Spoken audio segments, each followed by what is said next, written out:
Tema novo chegando, nós vamos conversar sobre princípios tributários, deixa eu apenas contextualizar para você. Já dei essa frase várias vezes. Nós falamos que a Constituição não cria tributos e entrega poder. E se ela invade o nosso patrimônio, ela tem muito poder na mão, esse poder a gente chama de competência. Então, do mesmo jeito que ela entrega um poder, ela limita. Então, nós estamos entrando nas limitações constitucionais ao poder de tributar. Essas limitações se dividem em princípios e imunidades. A gente vai começar a falar de princípio. E aí, nós temos alguns detalhes importantes aqui, gente. Primeiro é que a gente não tem um capítulo próprio para poder falar de princípio lá na Constituição. Então, eles estão espalhados pelo texto constitucional. E nem sempre o princípio está gritando lá para a gente. Olha, eu sou a uniformidade geográfica. Olha, eu sou a legalidade.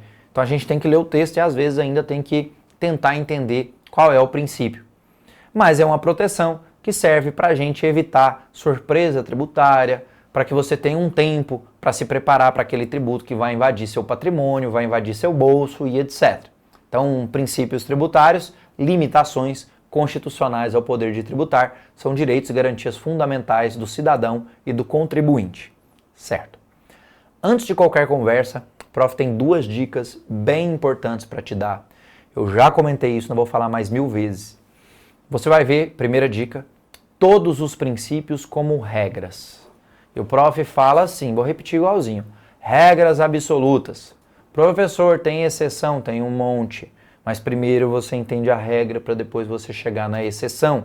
O que a prova quer de mim? A exceção, mas primeiro você entende a regra para depois você entender a exceção. Tudo bem? Então veja como regra. A segunda é que você veja princípios tributários sempre dentro do primeiro e mais importante, que a gente inclusive já estudou grande parte dele, que você veja em cima do princípio da legalidade. Então vamos começar a desenhar um pouquinho disso aqui. O princípio da legalidade tributária vai ser o primeiro da nossa conversa. E nós vamos colocar ele aqui. Artigo 150, inciso 1 da Constituição. Legalidade.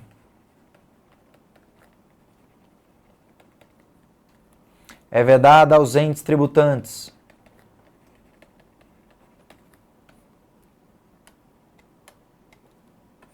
exigir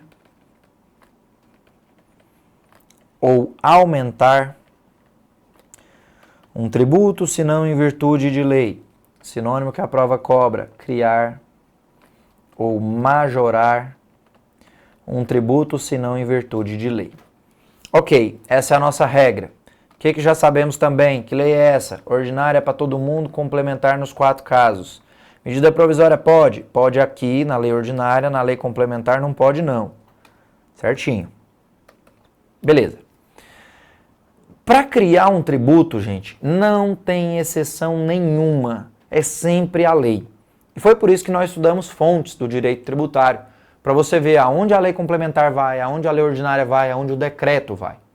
Só que para aumentar um tributo, para majorar um tributo, aí sim nós temos exceções. Então, as exceções à legalidade representam o seguinte: alguns tributos podem ter somente suas alíquotas, vai botar desse tamanho aí, majoradas ou por decreto ou por portaria do Ministério da Fazenda. PMF é portaria do Ministério da Fazenda. Então, a regra, para criar ou para aumentar um tributo é só a lei. Exceção, para criar não tem exceção nenhuma, é só a lei.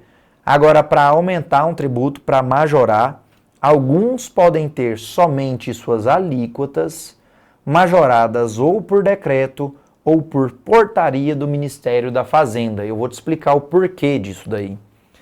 E o negócio aqui, gente, para ajudar, é bom, porque a prova usa em 99,99% dos casos o decreto. Ela nem trabalha com portaria do Ministério da Fazenda, mas se vier, você já sabe que também pode mexer na alíquota desse tributo. Não esquece o professor na sua cabeça. Base de cálculo é base de cálculo, que é valor, e a alíquota é a alíquota, que é percentual. O detalhezinho aqui é o seguinte: a gente precisa lembrar listas de exceções. Porque a legalidade tem a regra, mas alguns tributos que podem ser mexidos a título de alíquota por decreto ou portaria do Ministério da Fazenda. Se você não lembra essa lista de exceção, não tem como você acertar. Eu já vou colocar aqui para você a primeira lista. Nós vamos anotar aqui as exceções à legalidade. Então, princípio da legalidade. E não esquece que isso é lista de exceção, tá? Então, quais são as exceções? O imposto de importação, o imposto de exportação, o IPI, o IOF e a CID combustível. Tem mais um aqui que é o ICMS monofásico no combustível. Sua prova nunca cobrou, eu não vou nem colocar aí para não te confundir, tá bom? O que isso aqui está dizendo, gente? Que esses tributos podem ter somente suas alíquotas majoradas ou por decreto ou por portaria do Ministério da Fazenda. E onde que está a justificativa disso? Eu vou te explicar usando esses dois aqui como exemplo, tá? Nós temos características relacionadas a alguns impostos. Vai ouvindo. Você tem imposto, gente, que é real. O que é um imposto real? É aquele que vai incidir sobre o seu patrimônio. É um IPTU, é um ITR da vida. Você tem imposto que é direto. O que é o imposto direto? É aquele que você suporta o ônus dele. É um IPTU, é um IPVA. E você tem imposto que é indireto. Aquele imposto, aquele tributo que é indireto, é aquele que é repassado em uma cadeia. É o que acontece com o IPI, é o que acontece com o ICMS. Geralmente é o que acontece, acontece nesses dois, com tributos não cumulativos. Você tem tributo que é fiscal. Tributo que é fiscal, gente, ele visa eminentemente grana, arrecadação. É o caso do imposto de renda. Ainda que a União, que é o dono do imposto, diga, é para redistribuir a renda, a função é arrecadatória. E você tem do outro lado tributos extrafiscais. Os tributos extrafiscais, naturalmente, também querem arrecadar, mas a função principal desses tributos não é arrecadatória, mas sim regulatória, regular o mercado. Falei que ia pegar importação e exportação como exemplo, vamos entender aqui a dinâmica. Vamos imaginar que está importando muito e está exportando pouco. O que isso significa? Isso é um sinal muito claro de que a nossa indústria nacional está enfraquecida. Então, justamente para proteger a indústria nacional, geralmente o governo federal faz isso aqui, Ele aumenta a alíquota da importação e abaixa da exportação. Vamos ilustrar? A alíquota da importação hoje regular é de 50%. Se ela subir para 100%, você vai ficar estimulado ou desestimulado a importar? Desestimulado. Eu tenho a exportação hoje numa alíquota de 30%. Se por acaso ela cair para 3%, você vai ficar estimulado ou desestimulado a exportar? Estimulado. Mas geralmente o governo federal faz o seguinte, ele aumenta a importação e deixa a exportação quietinha. Por que isso é exceção? Por que isso pode ser feito por meio de decreto ou portaria do Ministério da Fazenda? Porque você viu que a regra, gente, é que o tributo, ele tem que ser criado, e é por isso que o prof deu a dica, veja sempre a regra, ele tem que ser criado ou aumentado ou majorado por meio de uma lei. Então vamos imaginar que está importando muito mais que está exportando. O governo federal, na última notícia que ele deu aí sobre importação versus exportação, ele anunciou que a exportação estava para cima, estava superando a importação em mais de 6 bilhões. O que isso quer dizer? Que nossa indústria está protegida. Ainda que a gente estivesse em crise toda aí, nossa indústria está protegida. Eu estou exportando muito mais do que importando. Certo. Se o governo federal precisasse aumentar a alíquota da importação e tivesse que seguir a regra, ele tinha que passar onde? Por lei. E você sabe o que é que precisa para poder aprovar uma lei, para criar ou para aumentar um tributo. Precisa de toda a base de governo, aquela coisa toda que a gente sabe, passar pelas casas lá, de congresso e etc. Então você sabe que a urgência, a necessidade iria se perecer. A urgência da medida iria se perder. Então é por isso que ele pode fazer por meio de decreto. E aqui toma muito cuidado, que a sua prova adora chamar o decreto do sinônimo dele. Fala aqui por ato do poder executivo. Então, toda vez que a sua prova falar que por meio de um ato do Poder Executivo, ela está se referindo a um decreto. Um tributo foi majorado por decreto, foi majorado por ato do Poder Executivo. Bom, então, se por acaso precisasse passar para a lei, a urgência dessa medida ia embora. E você vai ver daqui a pouquinho que determinados tributos pode o governo federal publicar um decreto, meter a canetada lá, no outro dia você já está pagando esse tributo majorado, esse tributo aumentado. Então a justificativa aqui dessa primeira lista de exceção, gente, está exatamente em cima da extrafiscalidade, da função regulatória de mercado no que diz respeito a esses tributos. Tudo bem? Ok. Eu vou encaixar mais. O segundo princípio que nós vamos estudar aqui, que a sua prova adora cobrar, é o princípio da anterioridade. E o princípio da anterioridade, gente, dica, veja tudo dentro da legalidade. Ele serve para nos proteger, como qualquer outro. Então a legalidade está falando assim, ó, para criar ou para aumentar um tributo, é só a lei. A anterioridade fala assim, ó, toda vez que criar ou aumentar um tributo, só pode cobrar no exercício financeiro seguinte à criação ou à majoração. Exercício financeiro seguinte, gente, é a mesma coisa que ano seguinte. Então eu quero que você venha exercitar esse negócio aqui comigo. O que é exercício financeiro seguinte a 15/2 de 2015? É o primeiro dia do ano seguinte? É 1/1 de 2016, ok? Me segue. O que é exercício financeiro seguinte a 28/9 de 2016? É sempre o primeiro dia do ano seguinte, então 1/1 de 2017. O que é exercício financeiro seguinte a 31/12 de 2017? Sempre o primeiro dia do ano seguinte, então 1/1 de 2018. Pelo amor de Deus, gente, não é um ano da data, é o primeiro dia do ano seguinte, ó, 1/1 de 16, 1/1 de 17, 1/1 de 18, não é um ano dessa data aqui, tudo bem? Bastante atenção para isso aí. Beleza. Então essa é a regra da anterioridade. Professor, tem exceção à anterioridade? Tem também, um monte. E a atenção aqui, gente, é que se você não decora essas pragas dessas listas de exceções, você não sai do lugar. Eu vou ilustrar algumas questões aqui com você, que você vai ver que precisa dessa informação. Só que eu bolei um esqueminha de 5 passos para te ajudar a resolver esse tipo de exercício. Se você seguir esse negócio, tá ok, você não erra, tá bom? E também para te ajudar a lembrar isso aqui, olha para a listinha. A lista de exceção à anterioridade, ela é exatamente a mesma da exceção à legalidade. Só que nós temos 2 acréscimos aqui que você já conhece. Então só vai vendo. É o mesmo imposto de importação, mesmo imposto de exportação, mesmo IPI, mesmo IOF. Aí vai entrar o imposto extraordinário de guerra, que você estudou lá no bloco de competência. Pô, tá em guerra, tá destruindo o país. Eu vou cobrar um tributo, criar ele, e só vai cobrar no ano seguinte, vai explodir todo mundo. Então é por isso que não precisa, cobra imediato. Você vai ver que ele também está na lista de baixo.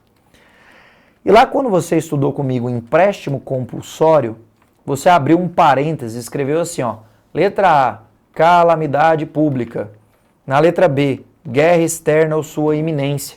E você colocou lá que seria exceção à anterioridade e também vai aparecer na outra lista aqui, exceção à noventena, tá bom? A mesma CID combustível. Olha o que aconteceu aqui. É a mesma lista da de cima, só que entrou o IEG e o empréstimo compulsório para calamidade pública ou guerra externa. Não quero você apavorado não, porque essa lista está mais bonitinha ali, tá? Olha para essa data. Quando aumenta um tributo ou cria um tributo no último dia do ano, se ele segue a regra da anterioridade, veja que já literalmente no dia seguinte ele está exigindo esse tributo. Então, exatamente para evitar também esse tipo de manobra por parte do ente tributante, é que nós tivemos a implementação do princípio da noventena.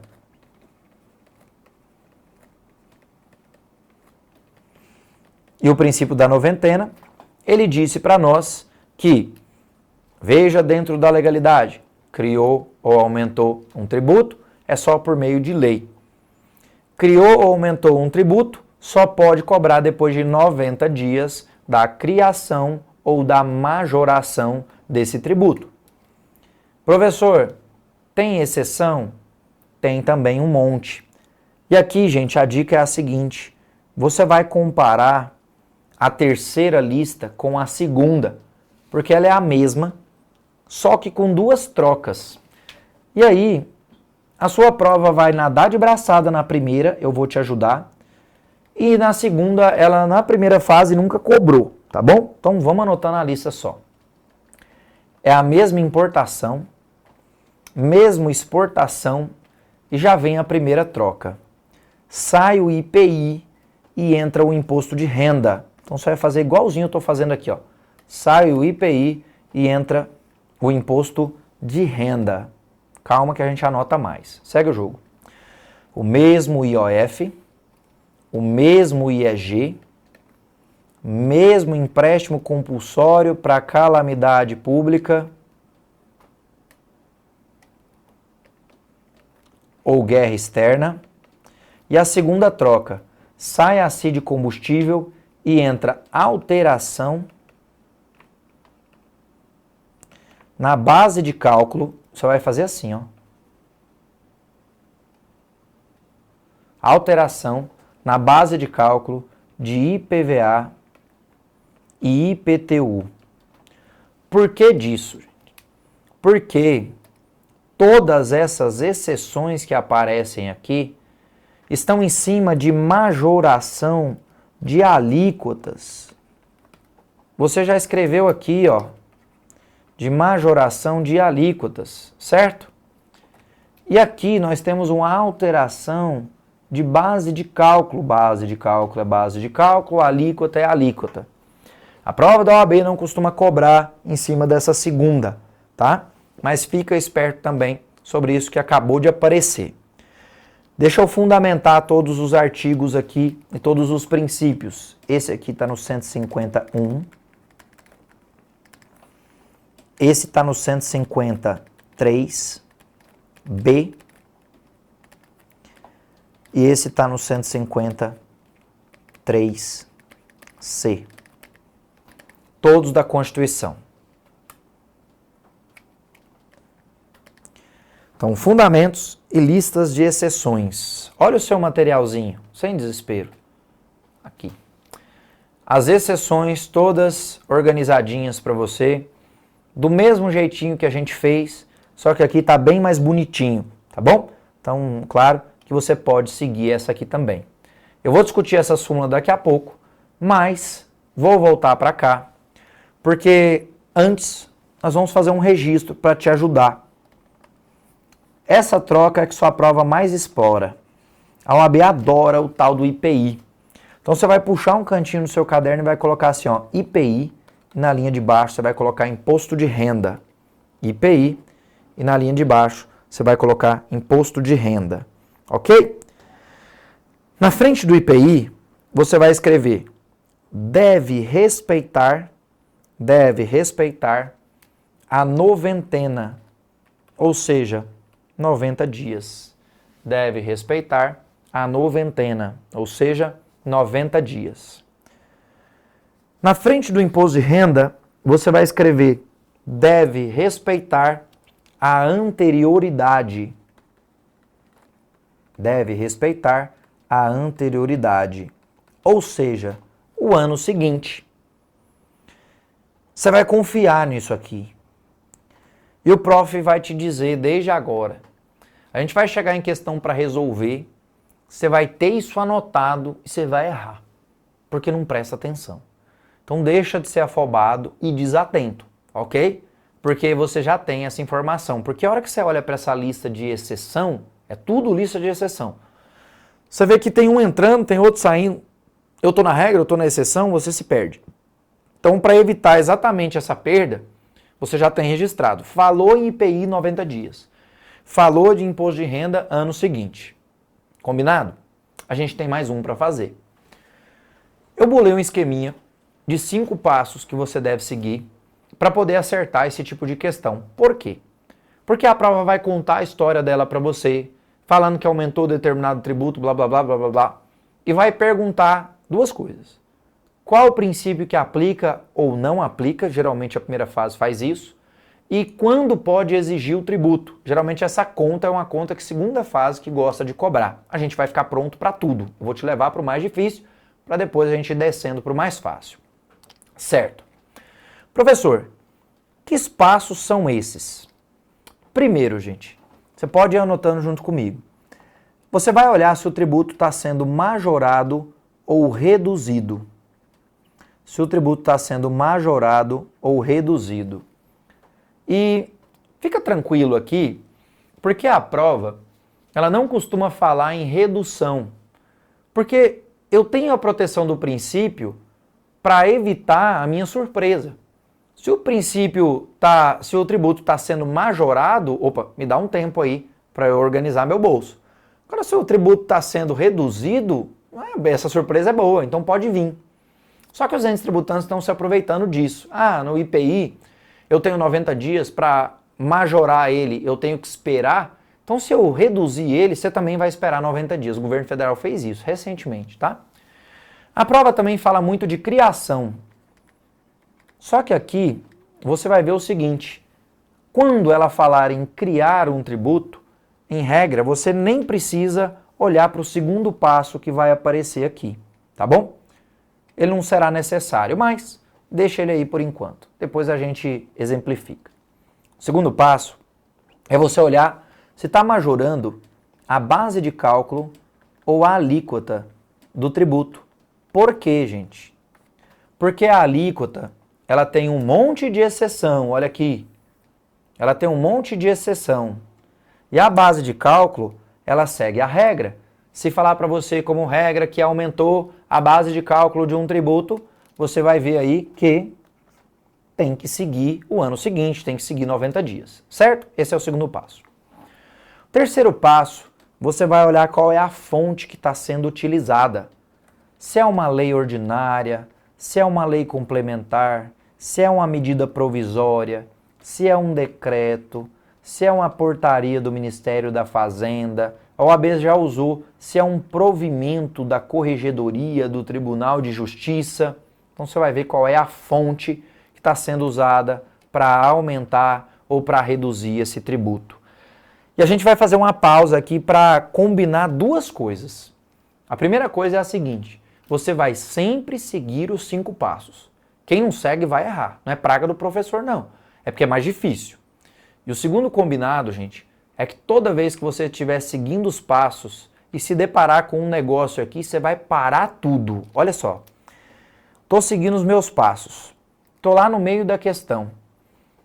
Quando ela falar em majoração por meio de medida provisória, você vai parar tudo e você vai lá para o artigo 62 da Constituição, parágrafo 2º, ok? A OAB nunca cobrou isso na primeira fase, está feito o registro. Toda vez, essa aqui que é a mais cobrada e a mais importante, que você estiver seguindo os passos da sua questão e você se deparar com um decreto ou portaria do Ministério da Fazenda, igualmente você vai parar tudo. Só que se você se deparar com a fonte decreto, você vai parar tudo e você vai olhar direto para cá, ó, para essa lista, tá bom? Então pegou o decreto lá na sua prova, a prova adora falar sobre essa fonte, você vem direto para essa lista. E eu sei que você está com fone no ouvido, ou você está ouvindo isso aí com alguém por perto, mas eu vou gritar na sua cabeça, tá bom? Toda vez que você estiver seguindo os seus passos e você se deparar com um decreto, você para tudo. Porque para majorar, bota lá, para majorar um tributo por meio de decreto, ele tem que estar aqui. Se ele não tiver nessa lista aqui, isso não pode acontecer. Então, se a questão narrar para você que aumentou o ITR por meio de decreto, o ITR está aqui dentro? Não está. Então, não pode. É assim que você vai fazer, ok? Para fechar os passos aqui e a gente exercitar no próximo bloco, você naturalmente vai olhar qual é o tributo, para ver se ele está na regra ou se tem alguma exceção. Olha o tanto de exceção aqui. E por fim, você vai olhar qual é a data que a prova está te dando, porque aí ela vai perguntar para você se pode cobrar imediatamente, se pode cobrar no ano seguinte.